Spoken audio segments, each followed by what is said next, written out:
প্রিয় দর্শক, আপনাদের সবাইকে স্বাগত জানাচ্ছি নিটল টাটা বিট সংলাপে। আমি শাহরিনা ওয়াহিদ আছি আপনাদের সাথে। আজকের আমাদের আলোচনার বিষয় টেক্সটাইল শিল্পের সমস্যা ও সমৃদ্ধি। এরই মধ্যে আমাদের সাথে দুজন সম্মানিত অতিথি আছেন, চলুন ওনাদের সাথে পরিচিত হয়ে যায়। আমাদের সাথে আছেন মোহাম্মদ আলী খোকন, সভাপতি বিটিএমএ, এবং প্রফেসর আবুল কাশেম, উপাচার্য বাংলাদেশ টেক্সটাইল বিশ্ববিদ্যালয়। আপনাদের সবাই দুজনকে অনেক স্বাগত নিটল টাটা বিট সংলাপে আমাদের সাথে থাকার জন্য। আপনাকে অশেষ ধন্যবাদ আমাদেরকে ডাকার জন্য, বর্তমানে ক্রাইসিস সংকটে টেক্সটাইল নিয়ে কথা বলার জন্য। আপনাকে অনেক ধন্যবাদ আমাদেরকে ডাকার জন্য এবং এই ইস্যু নিয়ে কথা বলার সুযোগ সৃষ্টি করার জন্য। চলুন তাহলে আমরা আসলে আলোচনার বিষয়ে চলে যাই। আমি আসলে কথা বলতে চাচ্ছিলাম, বাংলাদেশ রীতিমতো একটি ব্যাটলের দিক দিয়ে যাচ্ছে। আমাদের পজিশনটা আসলে সেকেন্ড লার্জেস্ট আফটার চায়না ধরে রাখার জন্য, যেখানে আমাদের ক্যাম্বোডিয়া, তারপরে আপনাদের কিছু ভিয়েতনাম, মিয়ানমার এবং আফ্রিকান কিছু কান্ট্রিজ এখানে চিপ লেবার কস্ট নিয়ে একটা কম্পিটিটিভনেসের মধ্যে চলে এসছে। তো আমরা আসলে এই পজিশনটাকে ধরে রাখার জন্য আমরা আসলে কি করতে পারি সামনে, আপনার কাছ থেকে জানতে চাচ্ছি। আচ্ছা, ধন্যবাদ আপনাকে। সুন্দর একটা আলোচনা রেখেছেন। আসলে টেক্সটাইল ইজ এই মুহূর্তে একটা বার্নিং ইস্যু বাংলাদেশের প্রেক্ষাপটে। বাংলাদেশের বর্তমান জিডিপি গ্রোথ, বাংলাদেশের উন্নয়ন, সবকিছু মিলিয়ে টেক্সটাইল একটা বার্নিং ইস্যু। এই জন্য ইস্যু আপনি জানেন, এই সাবকন্টিনেন্ট তথা ভারত, পাকিস্তান, বাংলাদেশ এবং চায়না, আমরা কিন্তু পাশাপাশি এই যে বর্ডারওয়ালা দেশগুলি, চারটা দেশ, যে আপনারা চায়নার সাথে আমরা যে সেকেন্ড পজিশন, যদিও সেকেন্ড পজিশন চায়নার সাথে কিন্তু ব্যবধান অনেক বেশি নিয়ে। তা আপনি জানেন আমাদের বাংলাদেশ টেক্সটাইলের একটি সম্ভাবনাময় দেশ, কিন্তু সম্প্রতি গেলে আমরা কতিপয় সুপারিশ নিয়ে সরকারের সাথে দীর্ঘদিন যাবত আলোচনা করছি। এই সেক্টরটাকে ধরে রাখতে হবে। টেক্সটাইল ইতিহাস বাংলাদেশের কিন্তু আজকে নতুন নয়, it is the 15th century. যদি আমরা সেই ঢাকার আদি মসলিনের কথা ধরি, মোগল পিরিয়ড থেকে, আমি সবসময় আমার বক্তব্য আমি পৃথিবীর যেখানে গিয়েছি বক্তব্য একটা কথা বলেছি, textile is not the new history in Bangladesh, it is the 15th century when the period of the Mughal.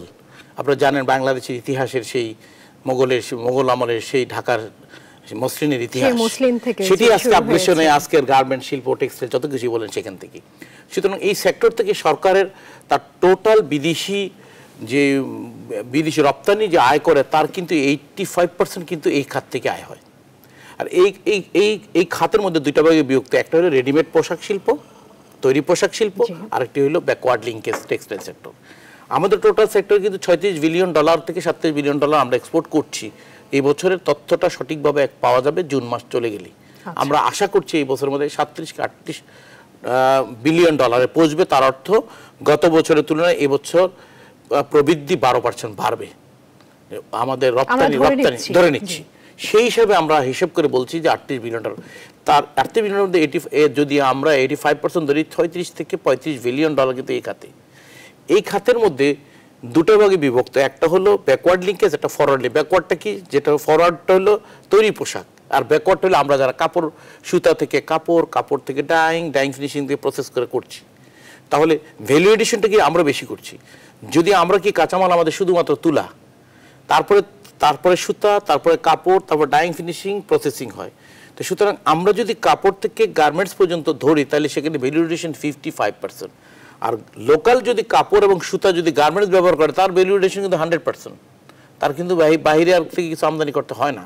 তো এই ক্ষেত্রে কিন্তু ব্যাকওয়ার্ড লিঙ্কেজ আমাদের সাপোর্ট কিন্তু $16 বিলিয়ন আমরা কিন্তু সাপোর্ট দিচ্ছি। তা আমরা যারা প্রাইমারি টেক্সটাইলের সাথে যেই সমিতিকে বা যে অ্যাসোসিয়েশনকে আমি রিপ্রেজেন্ট করি, প্রেসিডেন্ট, আমরা কিন্তু সেই অ্যাসোসিয়েশন আমরা $16 বিলিয়ন কিন্তু আমরা সাপোর্ট দিয়ে আসছি।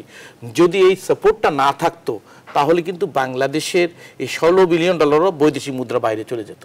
আজকে আমার সামনে বসে আছেন যে বুটেক্সের সম্মানিত ভাইস চ্যান্সেলর সাহেব, উনি জানেন ওনারা হলেন মানুষ গড়ার কারিগর, যেখানে এই মেধা তৈরি করার সেই কারিগরের উনি হলেন ভাইস চ্যান্সেলর।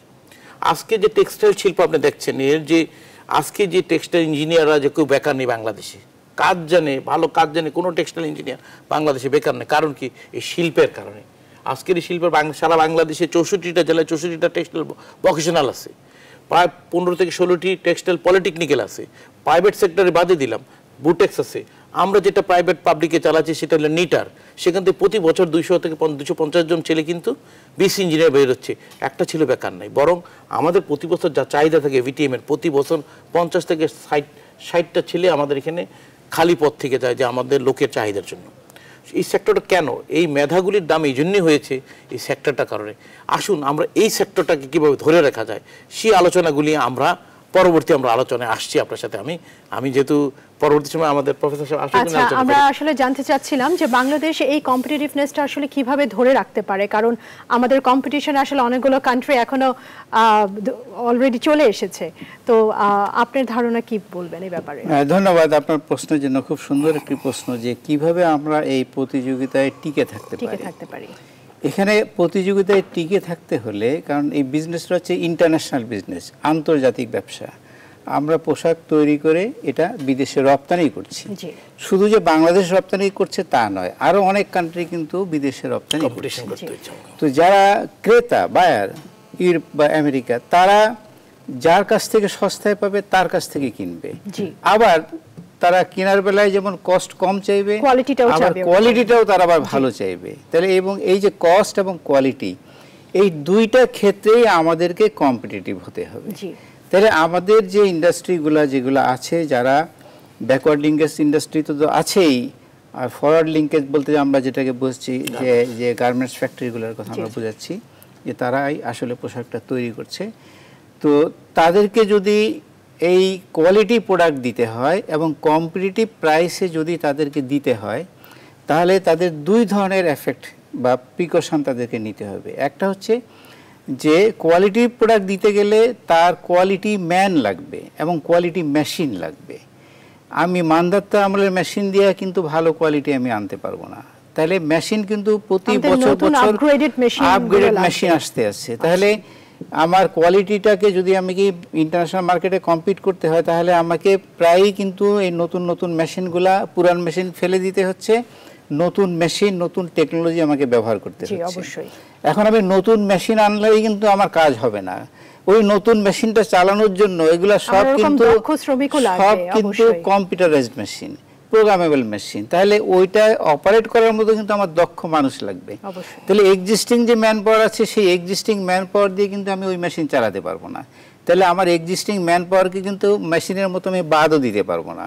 তাহলে কি করতে হবে, যে এক্সিস্টিং যে ম্যান পাওয়ার আছে তাদেরকেও আমাদেরকে কন্টিনিউয়াস ট্রেনিং, এই কন্টিনিউয়াস ট্রেনিংয়ের ব্যবস্থা করতে হবে। এবং নতুন মেশিনও ইন্ডাস্ট্রি যারা এক্সপোর্ট করছে, তারা এই নতুন নতুন মেশিন তারা তাদের বিজনেস ধরে রাখার স্বার্থেই তারা আনছে।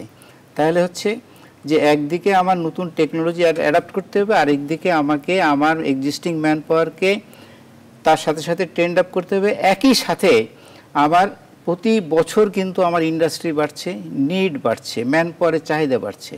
তাহলে এই যে এক্সপার্ট বা এই যে ম্যান পাওয়ার, এই ম্যান পাওয়ার শুধু টেক্সটাইল ইঞ্জিনিয়ারই নয়, এটা কিন্তু বিভিন্ন লেভেলে আছে।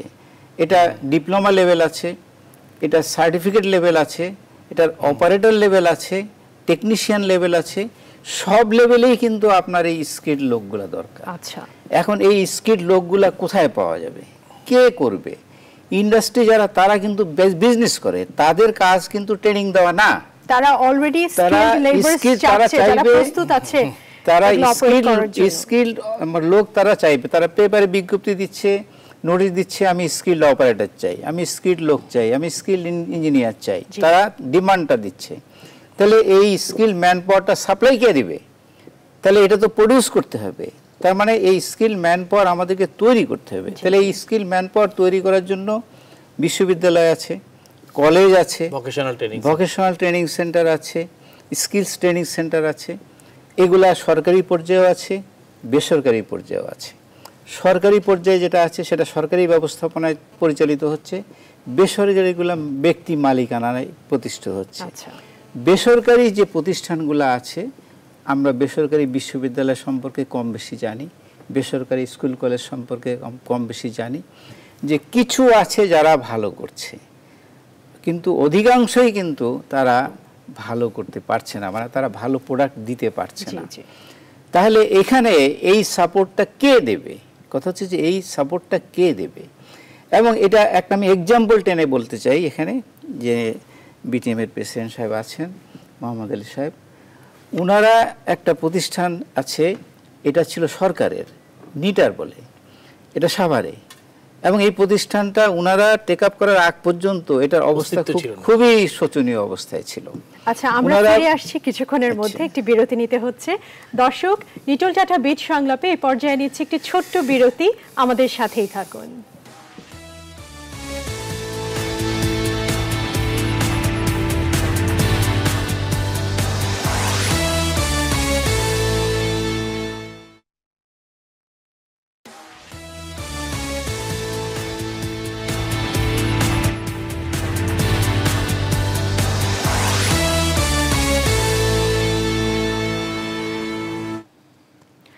দর্শক, স্বাগত জানাচ্ছি লিটল টাটা বিচ সংলাপে। দেখছেন নিউজ 24। কথা বলছিলাম আপনার সাথে, যে ব্যাপারটা জিজ্ঞেস করছিলাম কম্পিটিটিভনেস নিয়ে, যে বাংলাদেশের এই কম্পিটিটিভনেসটা আমরা আসলে ধরে রাখার জন্য কি কি করতে পারি।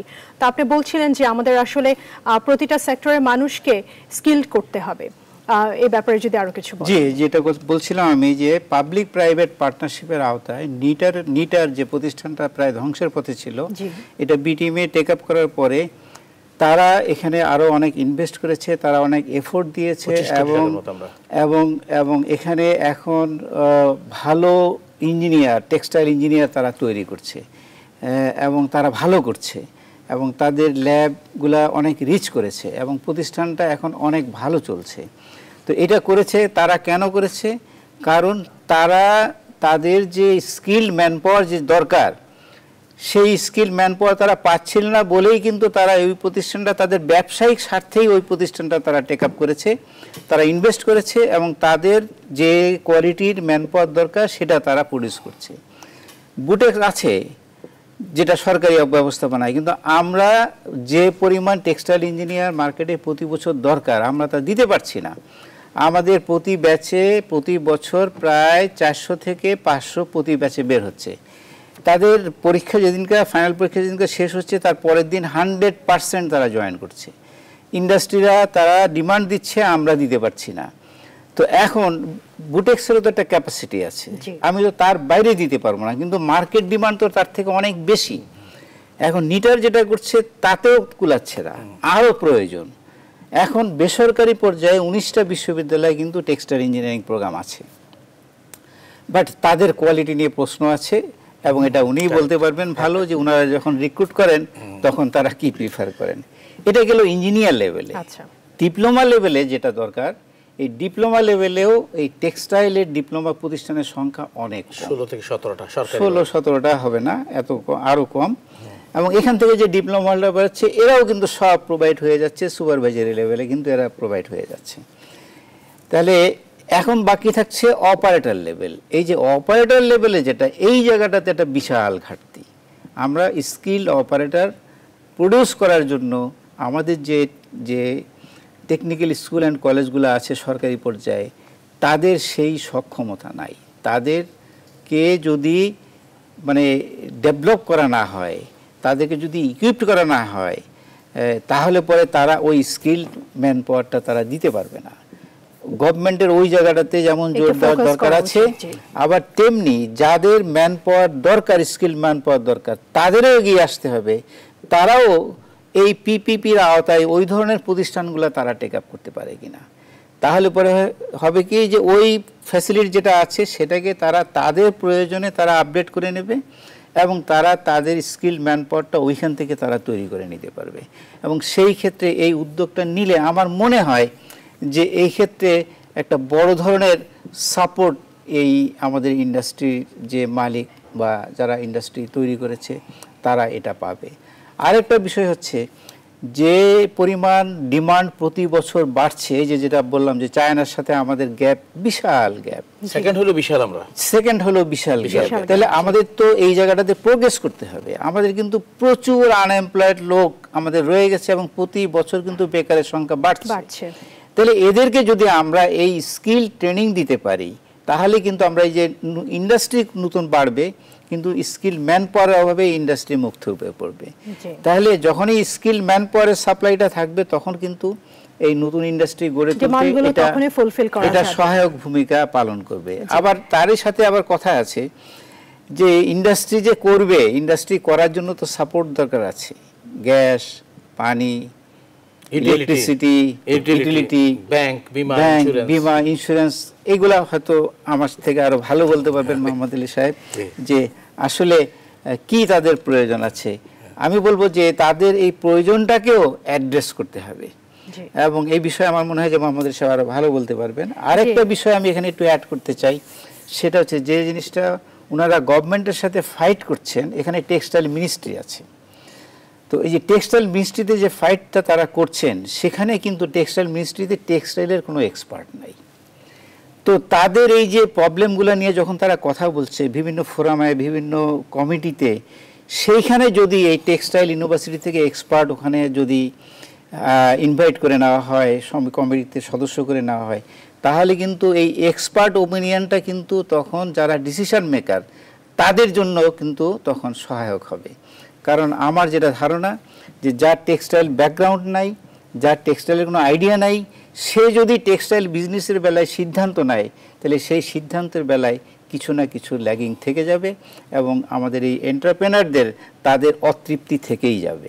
তো এই ক্ষেত্রে আমার মনে হয় যে ওই পলিসি লেভেলেও এখানেও আমার মনে হয় যে বুটেক সাপোর্ট দিতে পারে।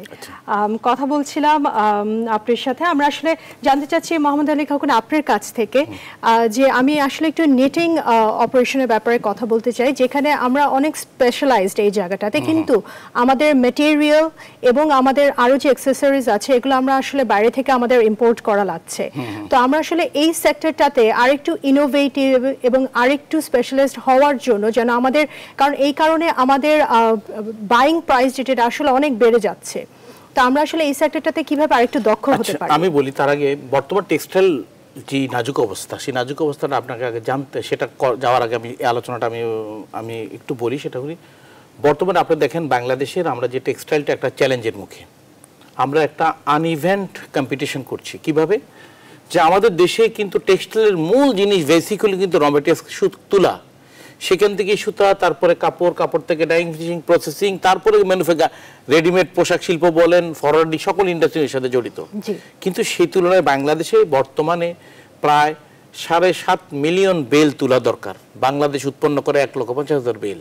তার অর্থ এখনো 73,50,000 বেল তুলা আমাকে ইম্পোর্ট করে আনতে হয়। বাংলাদেশ কিন্তু পৃথিবীর 1 নম্বর তুলা আমদানিকারী দেশ, আর গার্মেন্টস আমরা দ্বিতীয় অবস্থানে আছি চায়নার পরে। বিগ ডিফারেন্স, চায়না কিন্তু তারা তুলা উৎপন্ন করছে, ইন্ডিয়া, বাংলা পৃথিবীর 1 নম্বর তুলা উৎপন্নকারী দেশ, এবং পৃথিবীতে ব্যাকওয়ার্ড লিঙ্কেজ ইন্ডাস্ট্রি তারা কিন্তু অনেক স্ট্রং, চায়নার পরে তাদের অবস্থা। তাহলে আপনি যদি ব্যাকওয়ার্ড লিঙ্ককে শক্ত না করেন, তাহলে কিন্তু গার্মেন্ট শিল্পের যে টার্গেট সেটা বুঝতে পারবেন না। আর আমরা জিডিপি যে কথাটা বলে চিৎকার করছি, সরকার যে আমাদের বর্তমান সরকার কিন্তু একটি ব্যবসায়িক বান্ধব সরকার, সে কিন্তু friendly, business friendly oriented government. আপনি দেখেন এই বছর সরকার যেভাবে তার মন্ত্রী পরিষদ করেছে, বেশিরভাগ ব্যবসায়ী মন্ত্রী পরিষদ করেছে, এবং যারা ব্যবসা সম্পর্কে খুব ভালো বুঝেন। আমরা আজকে কয়েকটা মিটিং করি, আমরা এই বছর মন্ত্রিসভা যারাই মন্ত্রী হয়েছে সবার সাথে আলোচনা করে আমরা কিন্তু হ্যাপি। কেন হ্যাপি? যে আমাদের সমস্যাগুলি তারা খুব তাড়াতাড়ি অনুধাবন করতে পারে। তো টেক্সটাইল শিল্পে আমাদের মূল, আমরা যে 1990 থেকে শুরু করে আজকের এই পর্যন্ত টেক্সটাইল শিল্পটা যেভাবে তার যে গতিতে উঠেছিল, এর মন্থর গতি শুরু হয়েছিল 80-র পরে, আর্লি 80 এবং লেট 90 থেকে আস্তে আস্তে, কিন্তু 90-র পর থেকে এটা যেভাবে স্পিডে খারাপভাবে যে গ্রাফকে লক্ষ্য করেন সেভাবে উঠেছে। কিন্তু এই শিল্পটাকে ধরে রাখার জন্য, উঠার জন্য দুইটি জিনিস আমাদের বাংলাদেশে আমরা আসলে ফিরে আসছি আপনার এই ব্যাপারে কথা বলতে। দর্শক, নিচ্ছি নিটোল টাটা বিট সংলাপে একটি ছোট্ট বিরতি। নিউজ 24 এর সাথেই থাকবেন।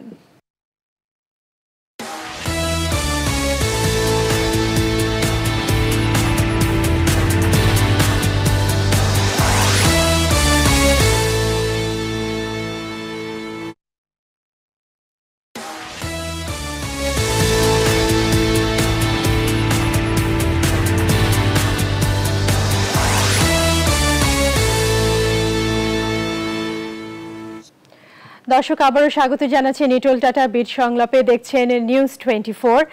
আমাদের সাথে আজকে দুইজন অতিথি আছেন আমাদের সাথে মোহাম্মদ আলী খোকন, সভাপতি বিটিএমএ, এবং প্রফেসর আবুল কাশেম, উপাচার্য, বাংলাদেশ টেক্সটাইল বিশ্ববিদ্যালয়। কথা বলছিলাম মোহাম্মদ আলী খোকন স্যার আপনার সাথে, যে নেটিং অপারেশনস নিয়ে আমরা কিছু বলছিলাম। আমরা যে টেক্সটাইলকে যে বিষয়টা আপনার সাথে যেখানে আমি আলোচনাটা শেষ করতে পারিনি, সেটা হলো যে আমাদের শিল্পটা যে আমরা বললাম যে 90-র পর থেকে যেভাবে টেক্সটাইল শিল্পটা যে তার গ্রাফটা যে এভাবে খাড়া হয়ে উপরে উঠলো, একটি তার কারণ ছিল সেটা শ্রমের বাজার, আমাদের ক্যাপটিভ পাওয়ার।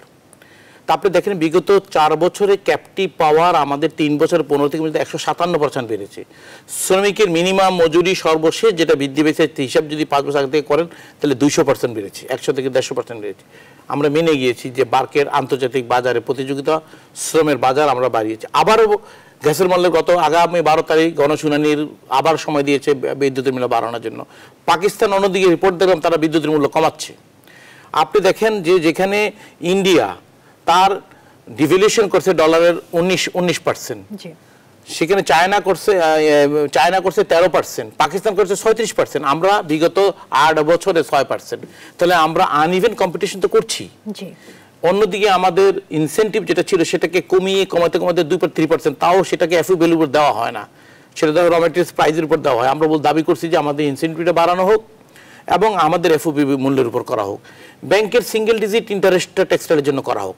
স্পেশাল সরকার বারবার চাপ দেওয়া সত্ত্বেও এই দেশে বাংলাদেশ ব্যাংক এবং প্রাইভেট ব্যাংকগুলি সিঙ্গেল ডিজিট করতে তারা ব্যর্থ হয়েছে, সরকারের সদিচ্ছা থাকা সত্ত্বেও। গ্যাসের মূল্য বৃদ্ধি, এই বিষয়গুলির দিকে যদি আপনারা না তাকান তাহলে কিন্তু এই টেক্সটাইল শিল্প চলবে না। টেক্সটাইলকে বাঁচিয়ে রাখার জন্য নার্সিং দরকার আছে। আপনারা সিঙ্গেল ডিজিট ইন্টারেস্ট আমরা যেটি সুপারিশ করেছি। এখন আপনি দেখেন গ্যাসের মূল্য, যেরকম আমার ফ্যাক্টরি, আমার 11 মেগাওয়াট, আমার 9 মেগাওয়াট বিদ্যুৎ আছে ক্যাপটিভ পাওয়ার। সেখানে গত বছরের বিদ্যুৎ বাড়ানোর পর প্রতি বছর 13 কোটি টাকা আমি অতিরিক্ত গ্যাস বিল মূল্য দিচ্ছি। এটা তো ক্যাশ ফ্লো নেগেটিভ হচ্ছে। তো এই টাকাটা কোত্থেকে আসবে?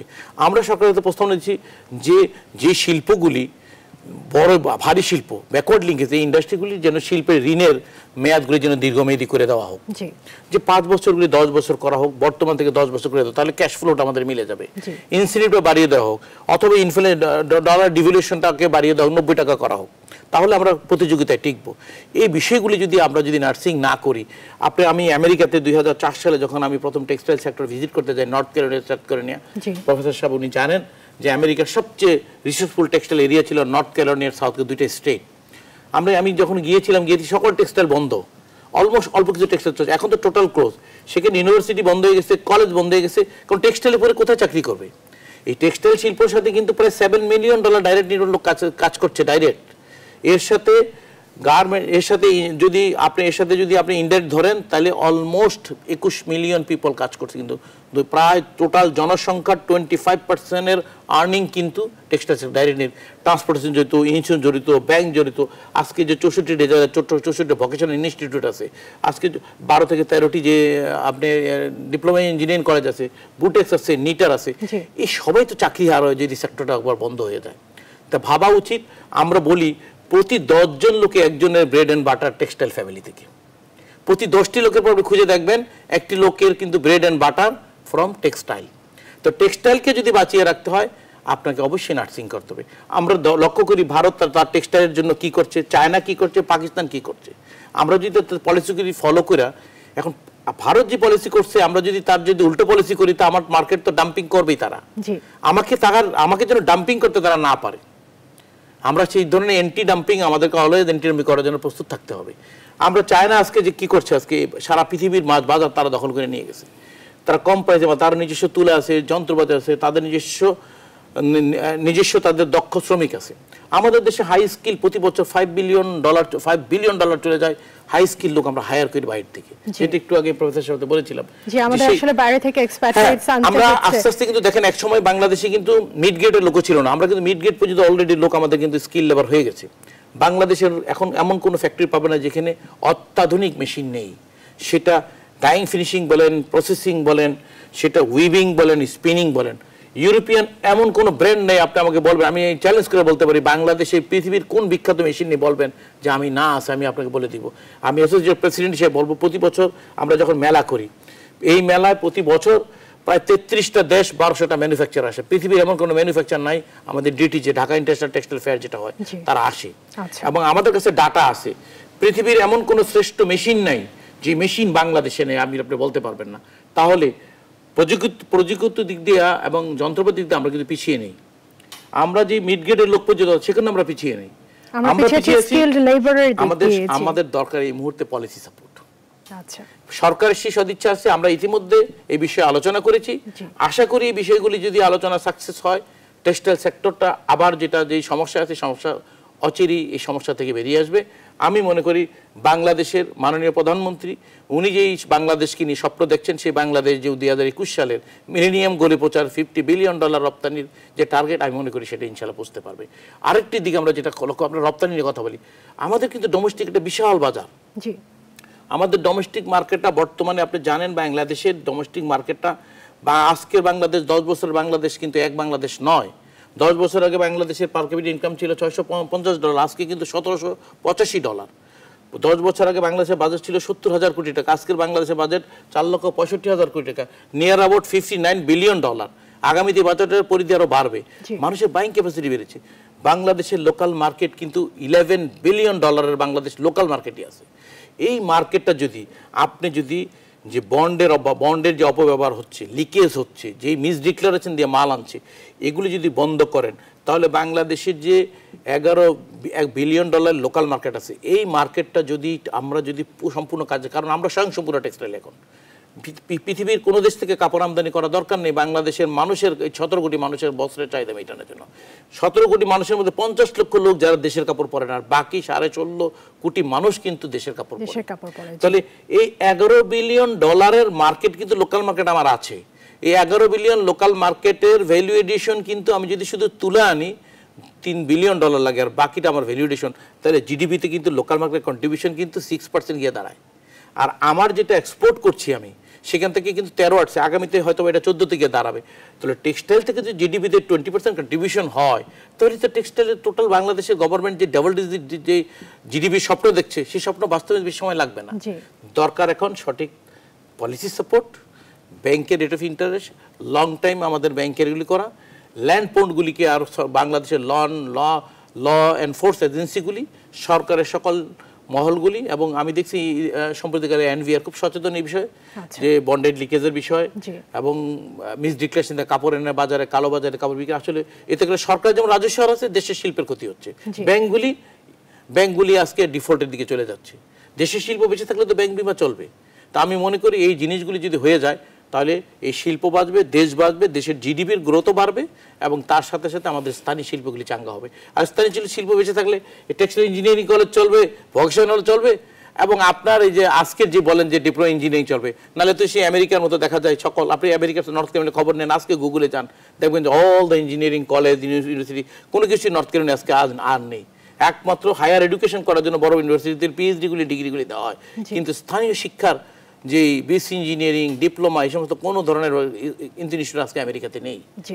নর্থ ক্যারোলিনা টেক্সটাইল ইন্ডাস্ট্রি বন্ধ হয়ে যাওয়ার পরে আমি সেজন্যই বলছি আপনার কাছে, আপনার মাধ্যমে টেলিভিশন সরকারকে, আমরা টেক্সটাইলকে বাঁচিয়ে রাখার জন্য যত রকমের পলিসি সাপোর্ট। টেক্সটাইল বাংলাদেশ সবচেয়ে বড় সেক্টর, সেটা পোশাক শিল্প খাত এবং ব্যাকওয়ার্ড লিঙ্কেজ। আমরা টেক্সটাইল বলতে প্রাইমারি থেকে ব্যাকওয়ার্ড থেকে ফরওয়ার্ড লিঙ্কেজ, এই টোটাল শিল্প বেঁচে থাকলে আমি মনে করব এই বিশাল একটি শিল্প, বাংলাদেশের অর্থনীতিতে এদের কন্ট্রিবিউশন সবচেয়ে বেশি। আমি মনে করি এই শিল্পটা বাঁচিয়ে রাখার জন্য আমাদের বর্তমানে আমরা কিছু প্রস্তাব দিয়েছি, সেই প্রস্তাবগুলিকে যদি বাস্তবায়ন করা হয়, এই শিল্পকে ইনশাল্লাহ আমরা মনে করি আমরা আমাদের পার্শ্ববর্তী দেশ চায়নার সাথে আমরা প্রতিযোগিতায় টিকে থাকবো। জি, আসি আপনার কাছে প্রফেসর আবুল কাশেম, আপনার সাথে আমি কথা বলছিলাম আসলে কম্পিটিটিভনেস নিয়ে। এখন একটু জানতে চাচ্ছি এই নেটিং অপারেশনে, যেটার ব্যাপারে উনি এতক্ষণ বললেন আমাদেরকে, আসলে জানতে চাচ্ছিলাম যে আমাদের কিন্তু এই বাইরে থেকে আমাদের এই প্রোডাক্টগুলো আনার জন্য এই ম্যাটেরিয়াল কস্ট যেটা, এটা অলমোস্ট 65% থেকে 70% পর্যন্ত আমাদের উঠে যায় in the selling price. So এখানে আসলে আপনার মতে আমরা আসলে কি কি স্টেপ আর নিতে পারি? উনি তো আমাদেরকে বলেছেন পলিসিজ এবং সব সাপোর্টগুলোর ব্যাপারে, আপনি কি বলবেন? ধন্যবাদ। আমি এখানে খুব সুন্দর কথাই উনি বলেছেন, আমি এখানে অ্যাড করি, আমরা যে শুধু তুলা আমদানি করি তা কিন্তু নয়, আমরা পলিস্টার ফাইবার আমদানি করি, আমরা অ্যাক্রাইলিক ফাইবার আমদানি করি, আমরা ভিসকস ফাইবার আমদানি করি। এইগুলা কিন্তু আমরা এখানেই তৈরি করতে পারি, সবই করতে পারি, সবই কিন্তু ফাইবার আমরা তৈরি করতে পারি। এটা গেল ফাইবার আনার বিষয়।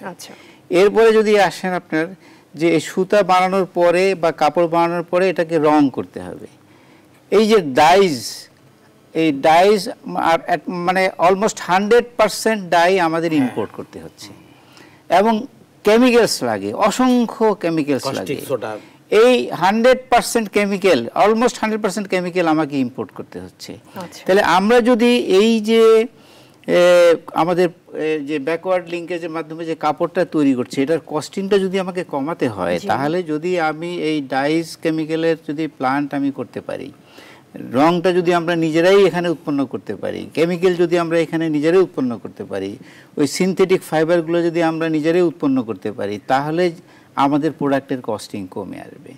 আরেকটা কথা আমি ওনার কথা থেকে ক্যাচ করেছি, যেটা ফিল করছেন আমিও এটা ফিল করি, সেটা হচ্ছে যে টেক্সটাইল বিজনেস সম্পর্কে বা টেক্সটাইল বিজনেসম্যানদের যে সমস্যা তারা ফেস করছে ইন্টারন্যাশনাল মার্কেটে কম্পিট করতে যেয়ে, সেখানে কিন্তু তারা বারবার যেটা বলতেছে যে পলিসির কথা বলছে, যে গভর্নমেন্ট পলিসি সাপোর্ট দরকার।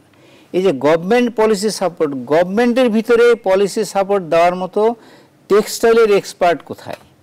এবং এখানে আমরা কিন্তু টেক্সটাইল প্রফেশনালরা বরাবর অনেক দিন যাবত আমরা ক্লেম করে আসছি যে একটা টেক্সটাইল ক্যাডার করা হোক। একটা টেক্সটাইল ক্যাডার যদি করা হয়, তাহলে যেটা হবে এই টেক্সটাইল ক্যাডারেই আমার তখন দেখা যাবে যে এই অ্যাসিস্ট্যান্ট সেক্রেটারি বা senior assistant secretary, joint secretary, additional secretary এই পদগুলোতে আমাদের এই টেক্সটাইল ক্যাডারের লোকগুলো, টেক্সটাইল মন্ত্রণালয়, পাট মন্ত্রণালয়, মিনিস্ট্রি অফ ইন্ডাস্ট্রি, এই জায়গাগুলোতে আমাদের এই টেক্সটাইল ক্যাডারের লোকগুলা ওইখানে যখন বসবে তখন উনি কি বলছেন সে তখন বুঝবে। অবশ্যই। এখন একজন ডাক্তারের কাছে যদি আপনি আপনার মেশিনের সমস্যা নিয়ে কথা বলেন, সে কি বুঝবে? তাহলে রেসপেক্টিভ জায়গায় রেসপেক্টিভ লোক যতক্ষণ পর্যন্ত না বসানো যাচ্ছে ততক্ষণ পর্যন্ত কিন্তু সমস্যার সমাধান আসবে না। ওনারা ওনাদের কথা বলেই যাচ্ছেন, সমস্যার হয়তো কিছু সমাধান হচ্ছে, কিছু সমাধান হচ্ছে না। কিন্তু এই ক্ষেত্রে আমি মনে করি বা আমি বিশ্বাস করি যে টেক্সটাইল ক্যাডারটা আমাদের দেশের স্বার্থেই প্রয়োজন। কারণ যে এই টেক্সটাইল সেক্টর যদি বন্ধ হয়ে যায়, এক্সপোর্ট মার্কেটে যদি আমরা মার খেয়ে যাই, তাহলে আমাদের এই যে বিপুল জনগোষ্ঠী, যে প্রায় 25% লোক আমাদের এই টেক্সটাইলের সাথে সরাসরি বা ইনডাইরেক্টলি যে জড়িত, এরা কিন্তু বিপর্যয়ের মুখে পড়ে যাবে। জি, আসলে আমাদের সময় স্বল্পতার কারণে আজকে শেষ করতে হচ্ছে। অনেক গুরুত্বপূর্ণ কিছু বিষয় আমরা জানতে পারলাম। আশা করি এগুলোতে আমরা আসলেই সামনে কোনো পদক্ষেপ দেখতে পারবো সরকারের। প্রিয় দর্শক, এই ছিল আজকের আমাদের নিটোল টাটা বিট সংলাপের আয়োজন। আমি শারমিনা ওয়াহিদ আজকের মতো বিদায় নিচ্ছি। প্রতি শনি থেকে বৃহস্পতিবার নিটোল টাটা বিট সংলাপের সাথেই থাকুন, ভালো থাকুন, সুস্থ থাকুন। আজকের দিনটা আপনাদের অনেক ভালো কাটুক এই প্রত্যাশায় শেষ করছি আজকের অনুষ্ঠান। আল্লাহ হাফেজ।